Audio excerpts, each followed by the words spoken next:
აქცია იყო დღეს გონიოში 271 ოჯახი, რომელიც გონიო აფსაროსის ციხის მიმდებარედ მიწის ნაკვეთით წლების განმავლობაში სარგებლობდა იჯარის კერძო საკუთრებაში დაკანონებას, ახლა უკვე ქალაქის საკრებულოსგან ითხოვს.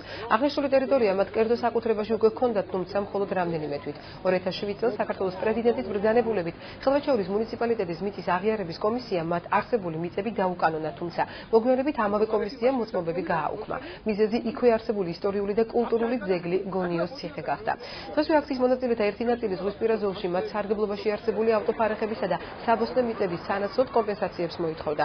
ავტოფარეხებისა და დამატებითი სარგებლობის მიწების აღებას ბათუმის მერის შესაბამისი სამსახური ზღვისპირა ზოლის კეთილმოწყობის მიზნით გეგმავს. აქციის მონაწილეებთან დღეს დემოკრატიის ინსტიტუტისა და სახალხო დამცველის წარმომადგენლებიც იმყოფებოდნენ. ჩვენი მოთხოვნა რომ დაგვიკანონონ ეს მიწები, მოქცენ კერძო საკუთრებაში და ჩვენი დავალება თუ იქნება რომ რამე გადასახადი იქნება, მცირე გადასახადი, კიდევაც გადავიხდით. პრეზიდენტის ბრძანებულების თანახმად 2007 წლის 15 სექტემბერს ეს მიწები არის ჩვენი საკუთრება უკვე. ვინაიდან 30 წელიწადი ამ მიწებზე ჩვენ შენობები გქონდა. მიწები არის დაახლოებით 250-დან 300 კვადრატამდე. და გვაქვს ავტოფარეხი და ბოსელი.